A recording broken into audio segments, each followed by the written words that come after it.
देखिए, अब तक जो हम लोगों ने पिछली क्लास में पढ़ा है उसमें हमने मानवता के बारे में देखा, समाज में फैलाई जा रही दुष्प्रचारों के बारे में जाना, और लेखक के अपने विचार, जो लेखक बार बार ये कहता है कि कैसे मैं उन चीज़ों को मान लूँ जो चीज़ें हमारे सामने गलत रूप में आ रही हैं या गलत रूप में हमको सुनाई जा रही हैं, लेकिन जब मैं उस घटना की वास्तविकता से जाता हूँ तो मुझे लगता है कि नहीं, कुछ चीज़ें ऐसी भी हैं जो अच्छाई के रूप में समाज में दी जा सकती हैं, लेकिन ऐसा नहीं होता है। बार बार किसी की बुराई को ही टारगेट किया जाता है, किसी की गलतियों को बता देना बहुत बड़ी बात नहीं होती, लेकिन उस गलतियों पर हंसी उड़ाना ये बहुत बड़ी बात होती है। पिछले वाले पैराग्राफ अगर आप देखें तो कुछ इसी तरह का कंटेंट चला है, बोलिए। उसके बाद लेखक उसके बाद लेखक आगे लिखते हैं कि एक घटना उनके साथ रेलवे स्टेशन पर होती है जब टिकट बाबू 10 के बदले में 100 रुपये ले लेता है और 90 रुपये आके वापस करता है। दूसरी घटना बस यात्रा के दौरान होती है जब लोग उसे मारने चढ़ जाते हैं बस ड्राइवर को, क्योंकि कंडक्टर जा चुका होता है। उसके आगे से यहाँ देखिए, यहाँ से पढ़ाई शुरू करें। कहते हैं कि मैं भी बहुत भयभीत था पर ड्राइवर को किसी तरह मारपीट से बचाया। 1.5-2 घंटे बीत गए, मेरे बच्चे भोजन और पानी के लिए व्याकुल थे, मेरी और पत्नी की हालत बुरी थी। लोगों ने ड्राइवर को मारा तो नहीं, पर उसे बस से उतार कर एक जगह घेर कर रखा। कोई भी दुर्घटना होती है तो पहले ड्राइवर को समाप्त कर देना उचित जान पड़ा। मेरे गिड़गिड़ाने का कोई विशेष असर न पड़ा। इसी समय क्या देखता हूँ कि एक खाली बस चली आ रही है और उस पर हमारा बस कंडक्टर भी बैठा हुआ है। उसने आते ही कहा कि अड्डे से नई बस लाया हूँ, इस बस पर बैठिए, यह बस चलाने लायक नहीं है। फिर मेरे पास एक लोटे में पानी और थोड़ा दूध लेकर आया और बोला, पंडित जी, बच्चों का रोना मुझसे देखा नहीं गया, वही दूध मिल गया, थोड़ा लेता आया। यात्रियों में फिर जान आई, सबने उसे धन्यवाद दिया, ड्राइवर से माफी मांगी और 12 बजे के पहले ही सब लोग बस अड्डे पहुंच गए। समझ में आई कुछ बात? Yes, sir. अच्छा, Yes, sir. एक मिनट। सब लोग कैमरा ऑफ क्यों किए हो भाई? क्या कुछ विशेष बात है क्या? गर्विका, हाँ बेटा पढ़ो तो आज जल्दबाजी में नहीं, प्रॉमिस करो कि जल्दबाजी में नहीं पढ़ेंगे सर। बोलो प्रॉमिस सर। हाँ, जल्दबाजी में नहीं पढ़ना। चलिए मैं सुन रहा हूँ, एक एक शब्द का आपको सुनूंगा। चलो तो पढ़ो तो। बहुत बेबी और ड्राइवर को इस तरह मारपीट से बचाया। 1-2 घंटे बीत गए, मेरे बच्चे और पानी के लिए व्याकुल थे, मेरी और पत्नी की हालत बुरी थी। लोगों ने मारा तो नहीं, पर उसे बस से उतारकर एक जगह घेर कर रखा। कोई भी दुर्घटना होती है तो पहले ड्राइवर को समाप्त कर देना उन्हें उचित जान पड़ा। मेरी गिड़गिड़ाने का कोई विशेष असर नहीं पड़ा। इसी समय क्या देखता हूँ कि एक खाली बस चली आ रही है और उस पर हमारा बस कंडक्टर भी बैठा हुआ है। उसने आते ही कहा, अड्डे से नई बस लाया हूँ, इस बस पर बैठिए, वह बस चलने लायक नहीं है।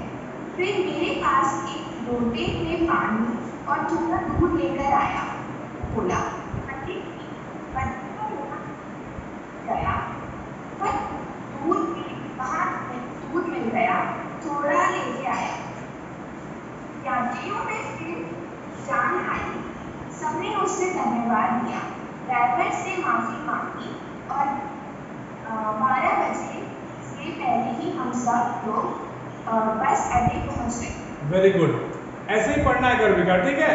हमेशा किसी भी चीज को बहुत ध्यान से जब पढ़ोगी तो तुम्हारे दिमाग में भी बात घुस जाएगी और गलती भी नहीं होगी, ठीक है?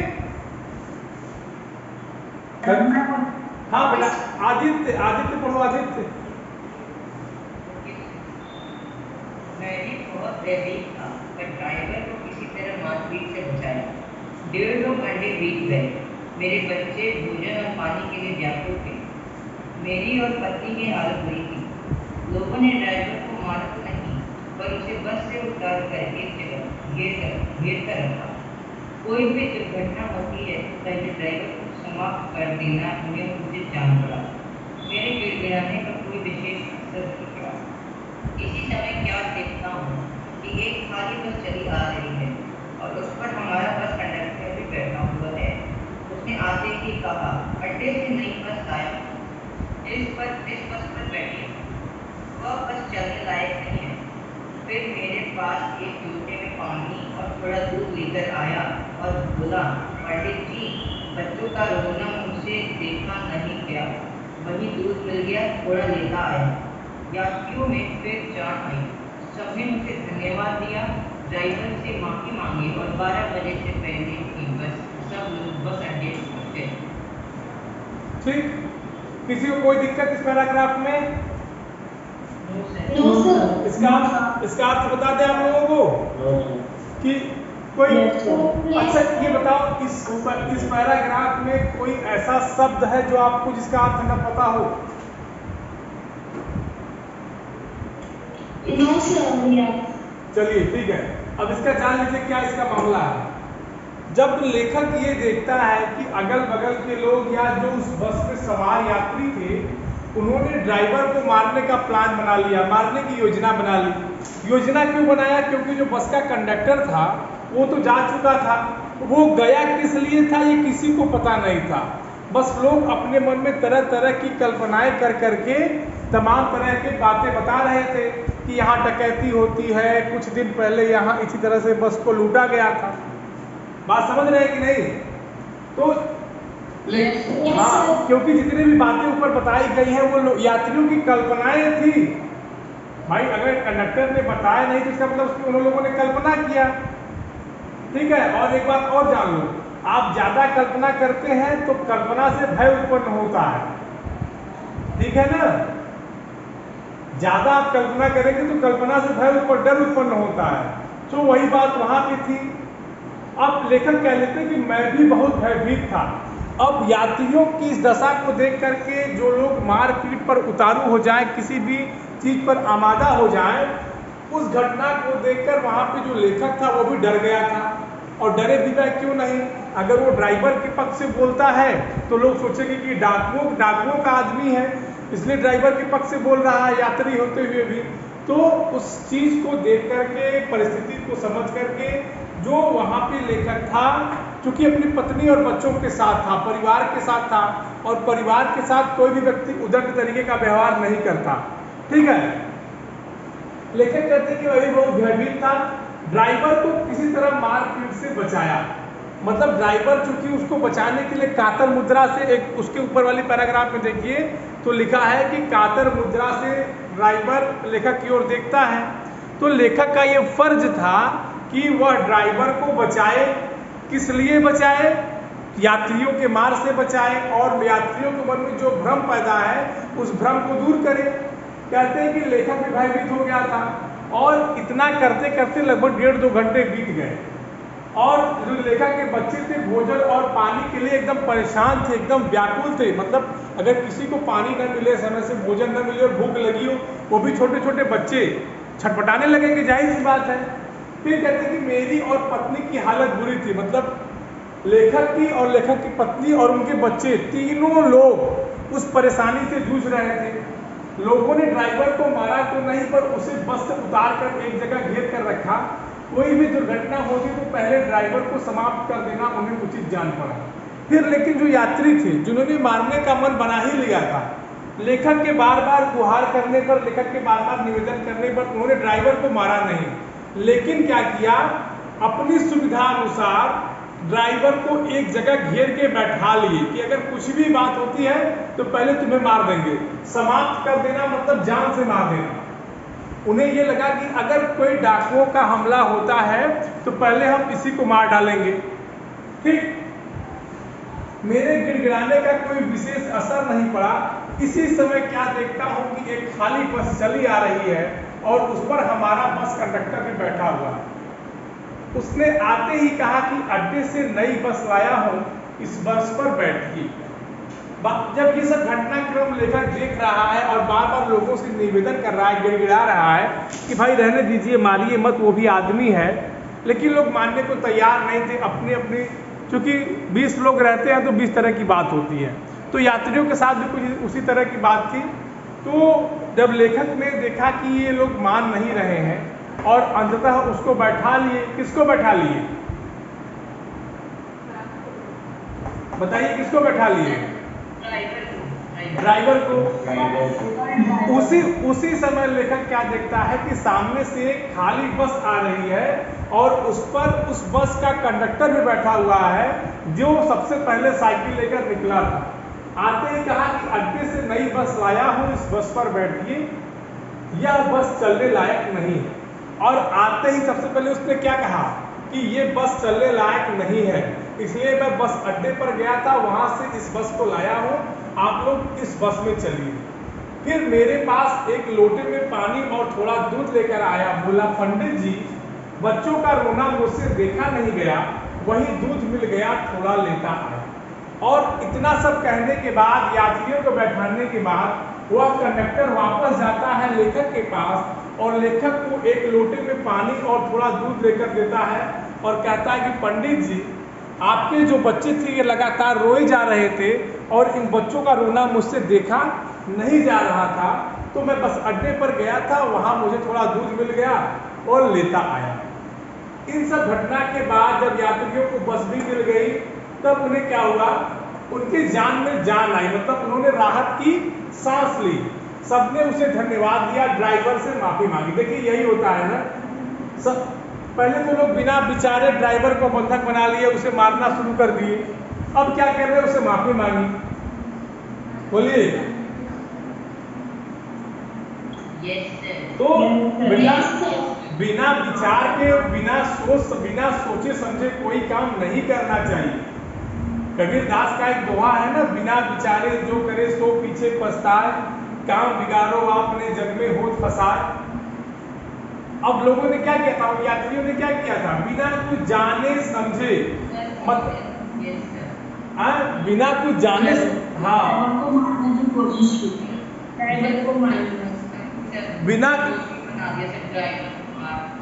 बिना कुछ जाने समझे अपने मन में तमाम तरह कल्पना कर लिए कि वो डाकुओं का आदमी है, वो डाकुओं को बुलाने गया है, यहाँ गया है, वहां गया है। मैंने बताया ना, कल्पना से भय उत्पन्न होता है। कल्पना से क्या होता है, भय उत्पन्न होता है। ठीक, यस सर। उसके बाद देखिए अब क्या होता है। अब वही कंडक्टर आया और फिर क्या किया, बस भी लेकर के आया, लेखक के बच्चे के लिए दूध भी लेकर के आया। हाँ, ठीक, क्लियर हो गया यहाँ तक, किसी कोई दिक्कत? और लास्ट में लिखा है कि 12 बजे से पहले ही सब लोग बस अड्डे पहुंच गए, मतलब समय से पहले जो समय था सब लोग समय से पहुंच गए। फिर लेखक इन सब घटनाओं के बाद आगे क्या लिखते हैं कि कैसे कहूं कि मनुष्यता एकदम समाप्त हो गई है, कैसे कहूं कि लोगों में दया माया रह ही नहीं गई। जीवन में जाने कितनी ऐसी घटनाएं हुई हैं जिन्हें मैं भूल नहीं सकता हूँ। ठगा भी गया हूँ, धोखा भी खाया है, परंतु बहुत कम स्थलों पर विश्वासघात नाम की चीज मिलती है। केवल उन्हीं बातों का हिसाब रखो जिनमें धोखा खाया है, तो जीवन कष्टकर हो जाएगा। परंतु ऐसी घटनाएं भी बहुत कम नहीं है जब लोगों ने अकारण सहायता की है, निराश मन को ढांढस दिया है और हिम्मत बढ़ाई है। ठीक, यहाँ तक कौन पढ़ेगा, यहाँ से लेकर के यहाँ तक? नवीन कुमार यादव। चलिए नवीन पढ़िए। एक मिनट नवीन, अरे बेटे एक मिनट रुक जाओ, नवीन यादव पढ़िए। तो कैसे कहूं कि मनुष्यता एकदम समाप्त हो गई, कैसे कहूं कि लोगों में दया माया रह नहीं गई। जीवन में जाने कितनी ऐसी घटनाएं हुई हैं जिन्हें मैं भूल नहीं सकता। ठगा भी गया हूँ, धोखा भी खाया हूँ, परंतु बहुत कम स्थलों पर विश्वासघात नाम की चीज मिलती है। केवल उन्हीं बातों का हिसाब रखो जिनमें धोखा खाया है, तो जीवन कष्टकर हो जाए। परंतु ऐसी घटनाएं भी बहुत कम रही जब लोगों ने अकारण सहायता की, निराश मन को ढाढ़स दिया है और हिम्मत बढ़ाई है। ठीक, रुकिए बेटा, किसका माइक ऑन है? रुकिए रुकिए रुकिए, कोई बोलेगा नहीं, कोई बोलेगा नहीं। तराना, तराना बेटा पढ़िए आप तो।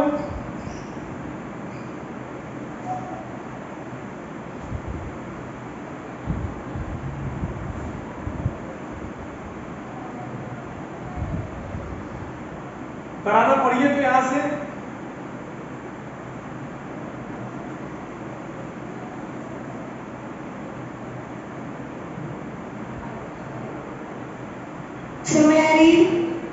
तुम तराना हो? आप तराना है ये बता दो बच्चा हमको। तराना जब नहीं पढ़ेगी तब आप पढ़ेंगे। जिया सिंह, जिया सिंह पढ़ो बेटा तुम।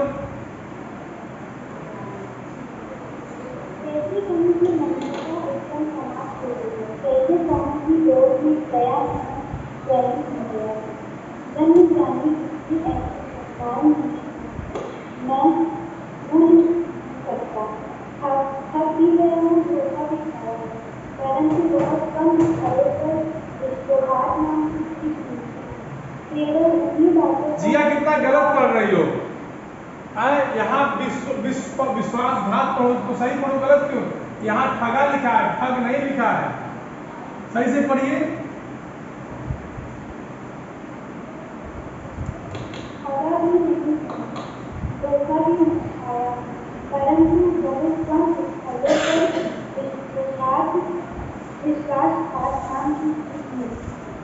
केवल उन्हीं की बातों का हिसाब रखो जिनमें धोखा खाया है, तो जीवन कष्टकारी हो जाएगा। परंतु ऐसी घटनाएं भी बहुत कम नहीं है जब लोगों में कारण सहायक की है।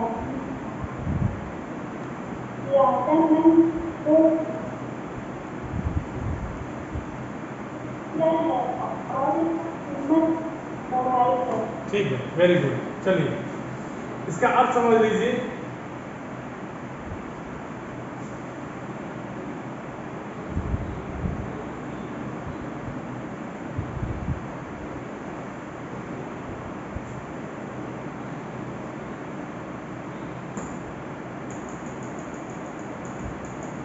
लेखक जब इन सब घटनाओं को देखता है तो उसके मन में यही बात आती है।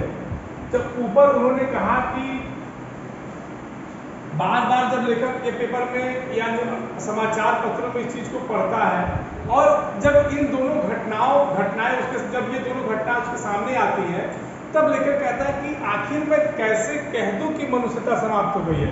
माने जो आदमी की आदमियत है, जो मानव की मानवता है, जो समाचार पत्र या तमाम तरह के अखबार जो हमको खबर देते हैं, तो उन खबरों से और मेरे द्वारा या मेरे साथ हुए जो कर्म हैं, इनसे हम कैसे मान लें कि मनुष्यता समाप्त हो गई है। भाई वो कंडक्टर वहां से गया था और बस लेकर के आया, अगर वो चाहता तो भाग जाता। कैसे कहूं कि लोगों में दया माया रह ही नहीं गई है। मेरे भूखे बच्चों को देखा था कंडक्टर ने और उनके लिए दूध लाया। जीवन में जाने कितनी ऐसी घटनाएं हुई जिन्हें मैं भूल नहीं सकता। लेखक लिखते हैं कि जीवन में मेरे ऐसी बहुत सी घटनाएं हुई हैं जिनको लेखक खुद नहीं भूल सकता, और वो यह प्रश्न पूछता है कि किस आधार पे हम सबकी बातों को सच मान लें, क्योंकि मेरे साथ तो ऐसी कोई घटना हो नहीं रही है। लेखक आगे क्या लिखते हैं कि ठगा भी गया हूँ, धोखा भी खाया है, परंतु बहुत कम स्थलों पर विश्वासघात नाम की चीज मिलती है। लेखक कहते हैं हाँ, ठगा भी गया हूँ, धोखा भी मुझे मिला है, लेकिन विश्वासघात जहाँ मेरे साथ छल हो जाए वो सब चीजें बहुत कम हुई हैं। और उसके आगे लेखक हमें सीख क्या देता है, हमको इस पाठ से शिक्षा क्या मिलती है कि केवल उन्हीं बातों का हिसाब रखो जिनमें धोखा खाया है तो जीवन कष्टकर हो जाएगा।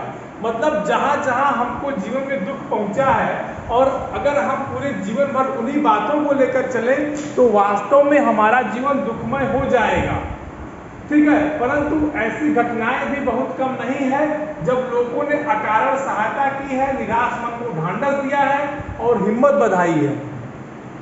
लेकिन लेखक लिखते हैं कि कुछ ऐसी भी जगहें हैं, कुछ ऐसा भी जगह है, ऐसा भी समय आया है जब लोगों ने बिना कहे, बिना सुने, बिना पूछे मदद की है। दुखी मन को उन्होंने हिम्मत दिया है, ढांढस बंधाया है कि घबराइए मत, सब ठीक हो जाएगा।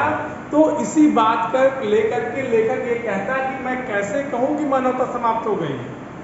और हमें सीख क्या देते हैं कि हमें बिना जाने सुने किसी के बारे में कुछ बोलना नहीं चाहिए।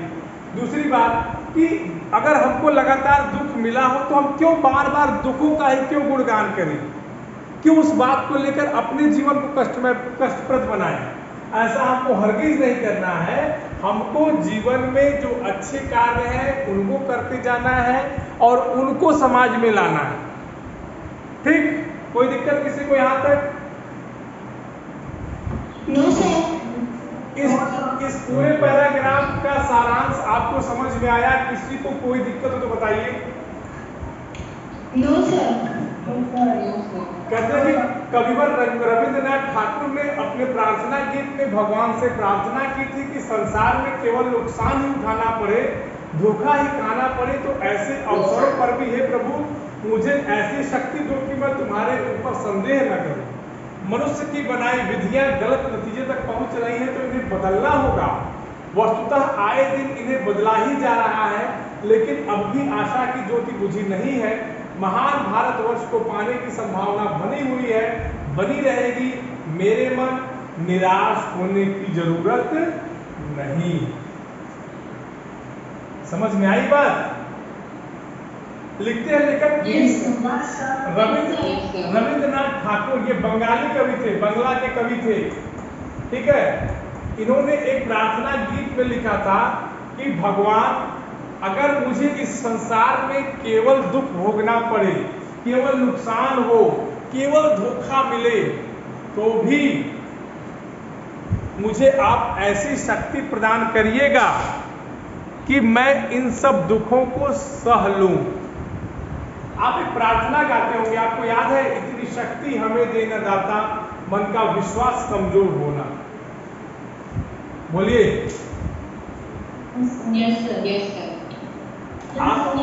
ये प्रार्थना आप जाते हैं ना कि इतनी शक्ति हमें देना दाता, मन का विश्वास कमजोर होना। वो पंक्ति यहाँ बिल्कुल फिट बैठती है।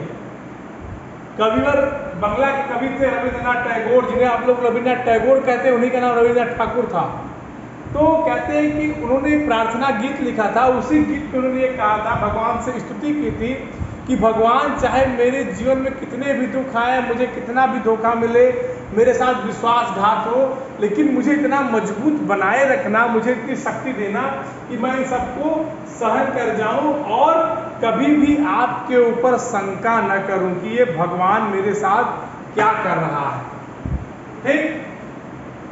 कहते हैं कि मनुष्य की बनाई विधियां गलत नतीजे तक पहुंच रही है तो इन्हें बदलना होगा।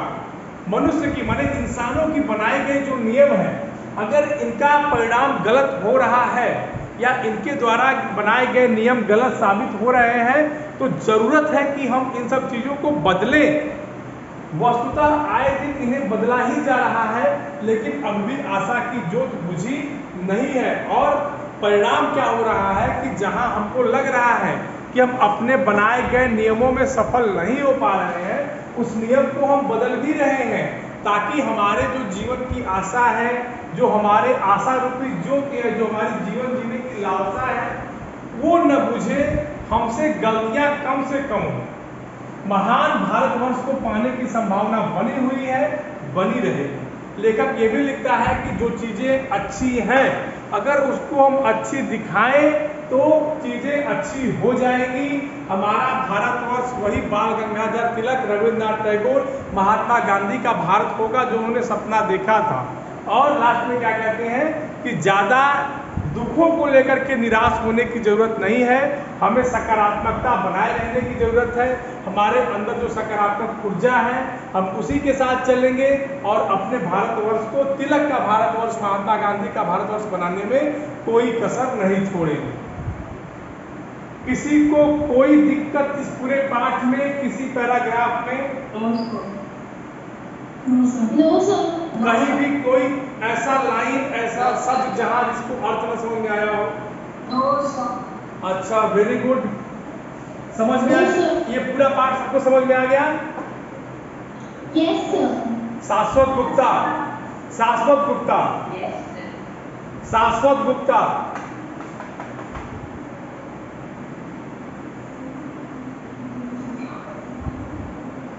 शाश्वत गुप्ता, Yes, sir.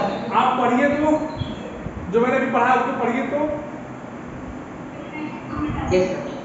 कविवर रविंद्रनाथ ठाकुर ने अपने प्रार्थना गीत में भगवान से प्रार्थना की कि संसार में केवल नुकसान ही उठाना पड़े, भुगाई खाना पड़े तो ऐसे अवसरों पर भी हे प्रभु